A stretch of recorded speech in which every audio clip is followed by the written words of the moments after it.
Hello, everyone, and thank you for joining us for this episode of Threat Talk. I'm your host, Bob Hansmann, and today we've invited our resident threat intel guru, Druce MacFarlane, to come back for an April Fool's update on threat evasion methods and technologies. Thank you for joining us again here, Druce. Thank you very much for having me on. Well, we have you on quite frequently, it seems like these days, and I know you and I have been talking about some future things happening on the threat intel front. But today, since you and I typically run out of time, let's just dive right in. And I'd like to start with just talking about the common evasion methods and techniques that we're seeing employed today. What are the top of mind things we're seeing right now? Well, the thing that's really sort of front and center in my mind, has to do a lot with what we're seeing today in the news, and that's with the Ukraine circumstance. You get a lot of people. There's a really big uptick in terms of fraud. There's a lot of people who are using lookalike domains and basically trying to obfuscate who they are by manipulating the emails or manipulating the websites, etc., to try and impersonate trusted people. So again, when you really get back down to it, a lot of the major problem that you end up having with security is inherent trust. What do you trust? Yeah, we were talking the other day about, while it's not necessarily a cybersecurity problem, about how the deep fakes, have even come into play, where there was a deep fake video that was supposedly Zelensky telling his troops, "We've lost, throw down your weapons and surrender." So yeah, the whole evasion and impersonation concept, it continues to just get more complex. Now, the other thing we've seen a lot is a real step up of nation state cyber attacks. And yet they still seem to be using a lot of the same old vulnerabilities that everybody's had. It's just people aren't patching. I remember, a number of exploits that came out and the warnings came out. And a week later, we were still seeing people compromised because they weren't patching. Yeah. Yeah, you end up, when you think about nation state actors, like the first thing that comes to mind are these 0 days. And for better or for worse, you don't see those all that often. And the reason why is those are usually some things that you want to keep in your arsenal. You want to hold them back for that unique circumstance. And, if you find one, you don't want other people finding out about it. So if these traditional attacks, these things that have been kicking around still work because people aren't patched, you just keep on using the stuff that's working until it stops working, and then you move on to onto what's inside your arsenal that kind of lets you get in beyond that. So yeah, it's like as long as it continues to work, people are the nation states and the other actors are going to continue working on using those things. Well, and when you think of vulnerabilities, originally the thing that people were, the thing that criminals were attacking was the browser. They were always looking for vulnerabilities in the browser. And I remember, of course, Windows being the most popular platform, the Windows Internet Explorer was the thing that everybody was finding. And so everybody says, oh, Microsoft writes lousy code, they got vulnerabilities. Vulnerabilities are in everything. And it's just that you're going to hear about the ones that are in the popular platforms because that's the ones the bad guys are looking for vulnerabilities in.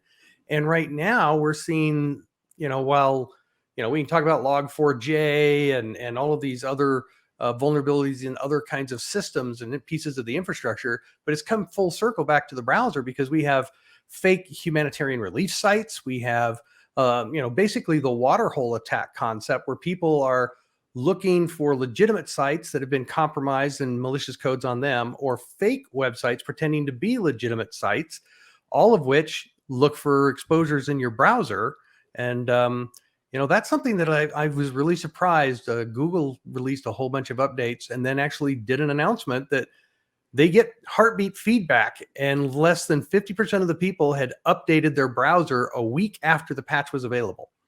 Yeah, no, it's ultimately, no matter how how on top of things the software manufacturers are at patching their stuff and making sure that all their software is hardened, the weakest link is always going to end up being the user. And that's true from a standpoint of, do they actually update their software? Are they pushing out the patches? Are they keeping on top of things? And even when all that stuff is normalized, it's still not going to protect them from responding to a real looking solicitation that they get by email. And just if as long as somebody is capable of going ahead and interacting with a bad guy when they end up getting an email, we're going to continue having this problem, and it doesn't matter how locked down things are, that user interaction ends up always being the weakest link. Well, we're gonna talk a little bit more, I'm sure, about emails and lookalikes and those kinds of things. But you'd mentioned something the other day. I can't remember if it was in a blog or on a webinar, but you were talking about typo squatting. Now, typo squatting was something that was it was big news. It was new, and it was the cool thing, and everybody was doing it about 20 years ago. And then it kind of died off, and you didn't hear a lot about the typo squatting issue. But why don't you kind of go over what that is and how we're seeing it really come back to right now? Yeah. So a little bit of groundwork. We have a capability inside of our product called lookalike detection. And basically it's looking for domains that are trying to impersonate one way or the other, a known trusted entity. And there's a lot of different ways that you can do that. There's a traditional lookalike that we detect. And in that circumstance, if you're looking for, say, apple.com, you're looking for somebody who's trying to imitate Apple. It may be adding a word or two to the end of that, like Apple accounts receivable. That looks like an Apple property, and it's not. So that's one. Another thing is what they call a homograph or the homoglyph, where you're kind of substituting a character for something that looks like the same thing. So once you introduce, say, the Cyrillic alphabet inside of the URL, you can replace certain characters, and visually they'll look identical, but the reality is that they are going to two different places. So you think that you're going to Apple, but you don't realize that L is now a number one or something along those lines. Now, typo squatting is a different beast altogether, and really what that is it's taking advantage of common misspellings, either a genuine misspelling. In other words, I don't know how to spell this word, or there's a common, like for a long time, Google had that problem because Google wasn't a word that everybody knew. So people would spell it with one O or two O's or whatever. And so if you can reserve a common misspelling, you end up getting a lot of people who are going in, they're launching in, they think that they're interacting with the place that they even typed the URL in, but they're actually interacting with another vendor. Now, another variant on typo squatting is basically trying to take advantage of fat fingering. So you think of when you're typing, there are a row of letters around the character that you meant to hit, and you can reserve different variations on. I meant to hit the O and I accidentally hit the I and didn't really pay too much attention, and they'll go ahead and they'll reserve GIO.gle.com, and although it's not really designed to look like it's Google, they're certainly taking advantage of the fact that that's something that you typed in and you're expecting to get to where you thought the URL that you actually thought that you were interacting with. So we go in and we look for a lot of the common misspellings and look for a lot of the common fat fingering styles of that domain when we're looking to protect a lot of the more common, more popular domains out there. Yeah, I remember Disney was one of the biggest victims, again, like 20 years ago, because people would type in, they Google for Disney or something like that, and they would set up these fake websites. So not only did you get to it if you fat fingered it, but if you fat fingered the Google search, Google would actually serve it to you, because they would also play with the Google algorithm to make sure they showed up on the top 10. Or, along the lines of maladvertising, they would actually pay to be one of the advertised links in the top, and nobody would know.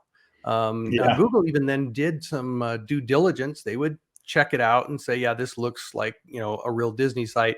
But they also weren't paying that much attention to the fact that the E and the N were backwards, because it was actually trying to deal with a fat finger scenario that you said. But they would check the site out and scan it and make sure that it didn't have any viruses or anything on it. The bad guys would set them up and make them look legitimate, wait until it got approval, and then flip it. Which kind of takes us to, I mentioned malvertising. I'd like to talk about that. That's the other thing we're seeing a lot of, is where they'll do a fake advertisement pretending to be a company that they aren't. And when you click on it, you think you're on that site. We saw that a year ago when the new NVIDIA cards came out. A lot of fake stores went up to offer to sell NVIDIA cards. And just give me your credit card number. People were handing it over. But and they would put those ads on legitimate sites. So you'd go to a legitimate site, you'd see the legitimate ad on the side because they paid for it. They have a fake PR company sometimes and all that.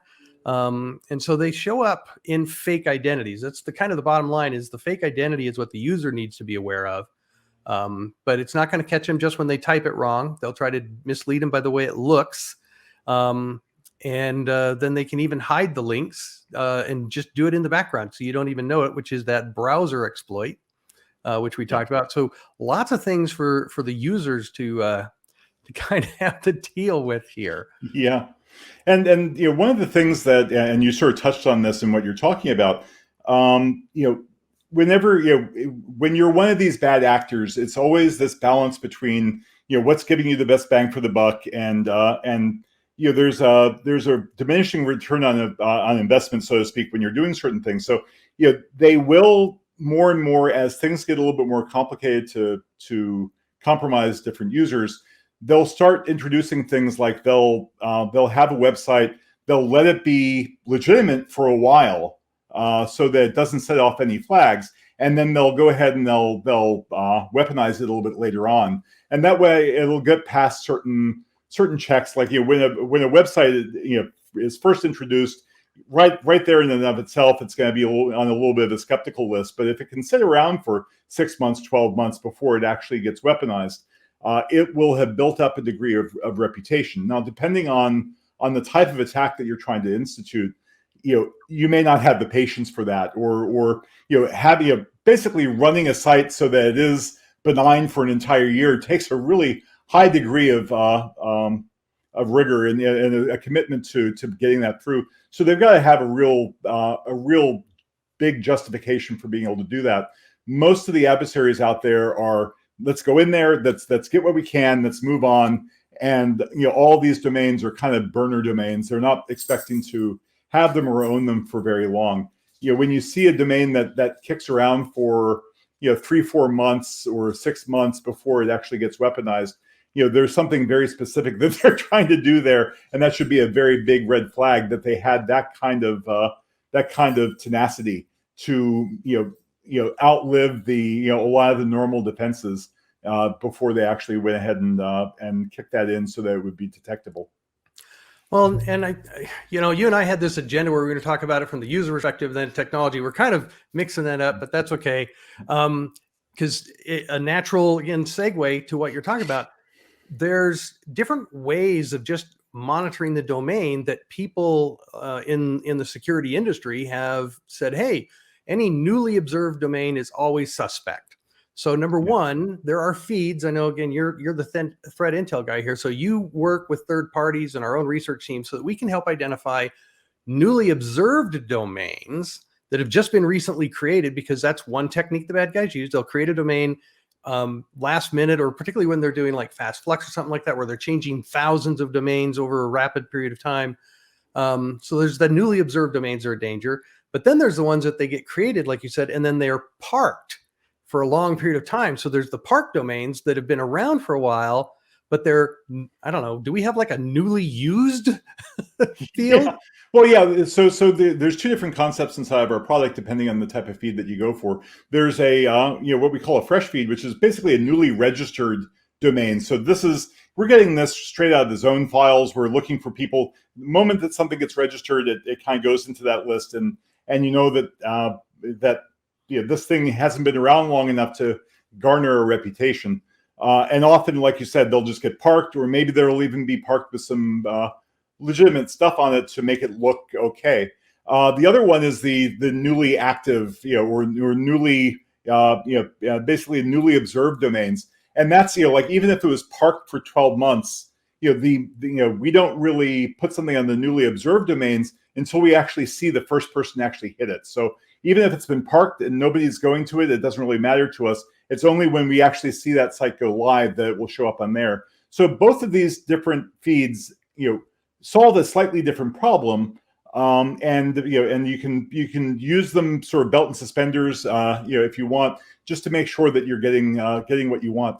Now, another thing that you'll see the adversaries do to try to get by both of them is they'll look for completely legitimate high reputation domains that just aren't being used anymore, and the owner lets them disappear. They basically stop renewing it. The website goes by, and they'll jump on that the moment that the moment that it becomes up for sale. They'll go ahead and they'll grab it, and then they'll start hosting something malicious on it, taking advantage of the fact that there might be a decade of legitimate business and high reputation there. It just it wasn't a site that anybody was using anymore, and they'll be able to kind of piggyback on top of that high reputation. So seeing not just the brand new domains, but sometimes seeing the ancient domains that have gone through a change of ownership, and so suddenly this thing is back in play, and any reputation that you built up with that domain has to be re-questioned at that point. Well, and we've seen sites that they're actually not even retired; they're active, so to speak. But there are so many small, medium businesses that they create a website and they're done. They don't ever go back to it, and so they don't notice that. Because I remember a particular attack several years ago. We traced where the main payloads were coming from, and it was on a carpenter site in Denmark. That he'd set up this website. He had pictures of all of his work, hey, come and hire me and all that. And here's my phone number and all that. But he didn't use the rest of the space that he was given as part of his basic license. So the bad guys had created some subdirectories and just stored all their malware there, which, if this was a business site and you were monitoring it, and he was a business site, but if it was a managed business site, you'd notice that there were changes being made to it that you hadn't authorized, that, the storage space was going down. It was getting a lot of hits that didn't make sense because nobody was going to the web page. They were just going directly to files. There was a lot of indicators that they could have had, but most people don't. It's like WordPress. WordPress is actually a very good platform. It's the users who install it, create their own WordPress sites. They don't patch it. They don't monitor it. And they end up being actually fairly dangerous sites if you can't trust the person using it. The WordPress solution works maybe, but not when the user doesn't use it right. So we're seeing a lot of that. But let's use that as our transition to the user side of this. Because we used a couple examples of where people are going to a water hole, something that they trust and all of that.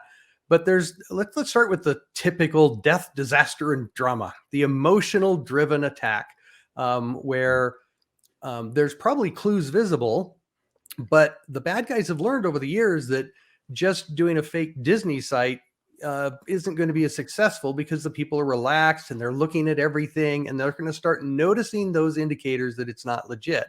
But if you get people panicked, if you get them worried, if it's something that they're emotionally connected to, like, again, the humanitarian stuff going on around Ukraine, a lot of people have lost a lot of money donating to basically fake websites. What kind of guidance can we give to the user side of this to protect themselves? Well, and you're absolutely, number one, you're absolutely right. Unfortunately, there's a category of adversary out there who absolutely doesn't want to let a good tragedy or humanitarian issue go without taking advantage of it. And so we saw, even in advance of the ground invasion, when things were sort of ramping up, we saw, the email. Basically all the different attacks related to Ukraine suddenly start to spike, and it's continued really since then as well. We've been monitoring things, and we can go into a little bit about what we found. But I think we have a GitHub site where we're publishing. We're basically opening all of the threat intelligence that we're garnering around the Ukraine this Ukraine incident.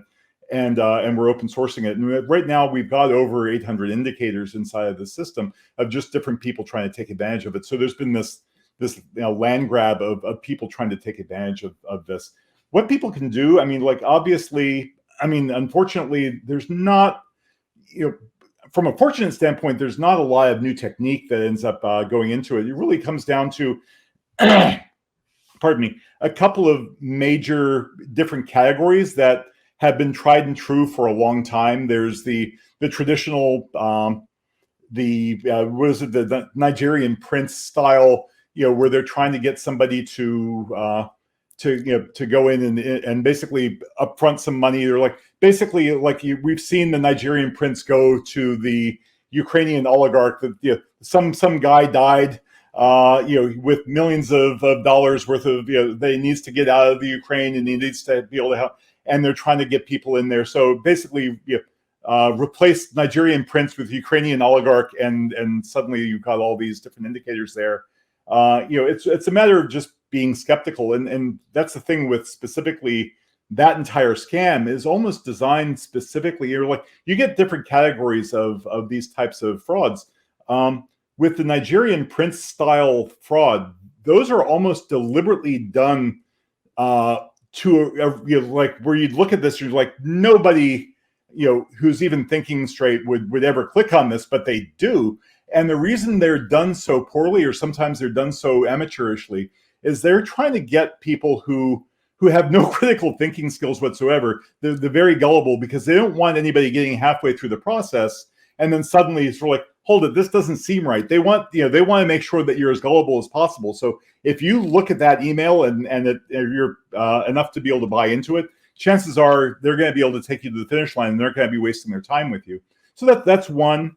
You're seeing a degree of fraud where again, they're just literally soliciting for donations to charities that just simply don't exist. And fortunately, with what's going on in the Ukraine, there's lots of reputable charities. If you want to give, seek them out.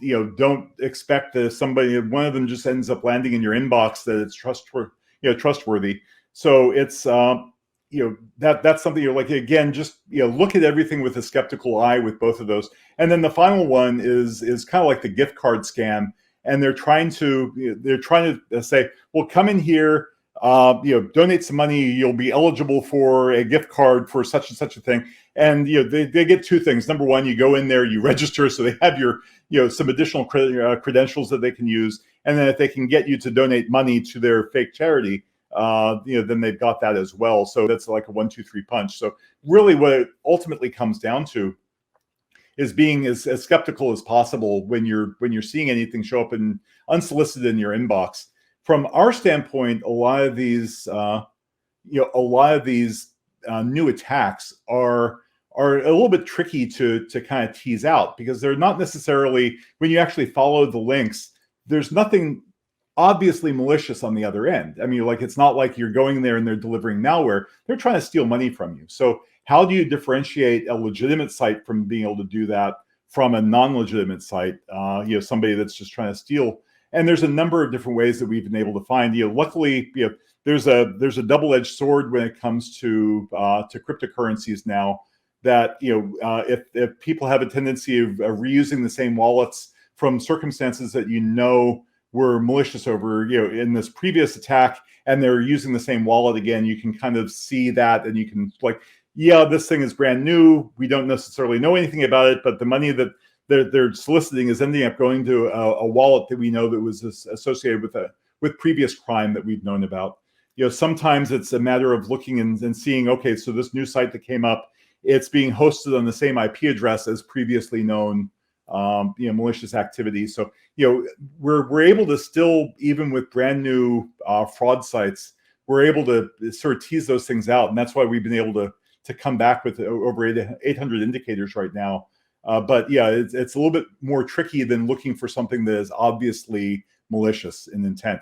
So keeping those indicators up, we're doing a lot of hard work to try to identify them.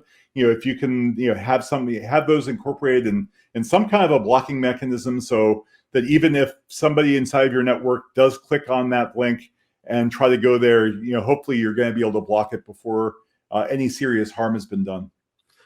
I'm going to tie up a little bow on this, because we're down to our last 6 minutes here, because we've kind of bounced around a bit, and I want to make sure the audience is catching this. So we talked a lot about on the consumer side, you get those mass consumer attacks, which again, 20 years ago, they tried to make it look as legitimate as possible, and then found a lot of people saw it as a trick and would just play them along, and they were wasting their time. So they introduced errors on the consumer side, again, like you said, to weed out the smart people. Yeah. But on the professional side, when we have spear phishing, business email compromises, those still are highly accurate. Matter of fact, they'll do their research and they'll refer to people that we've seen somewhere even involved a business dealing, like a merger or acquisition, that was semi-secret. But somehow they gotten wind of that and they leveraged that quickly. And so the messages were very legitimate looking. But at that point, this is where, hey, if it sounds too good to be true, it probably is. Check things. So if you don't normally deal with the CEO issuing checks to accounts, at the last minute, you might not just take his email or his text, which they now do it over text. Call him, give him a call, double check. I don't think anybody ever got fired for double checking something to make sure that the company didn't lose a lot of money. So we have that. Be aware that consumer versus professional attacks will have those differences. We talked about vulnerabilities. If your company's managing things, okay, it's kind of up to them, but you still have a lot of your own apps and things like that. Make sure you're patching, make sure you get the updates. We haven't talked about multi-factor authentication. That's kind of, again, table stakes today. Make sure that you're doing that, particularly if you're going to trusted sites. If you get something, because I talked to somebody who actually they'd been breached, and they traced it down to a user that when they go to use this particular tool that the company subscribed to, it normally authenticated you, but this time it didn't. The user said, great, IT fixed that. It made it smoother for me to get in. And it was actually a hacker site.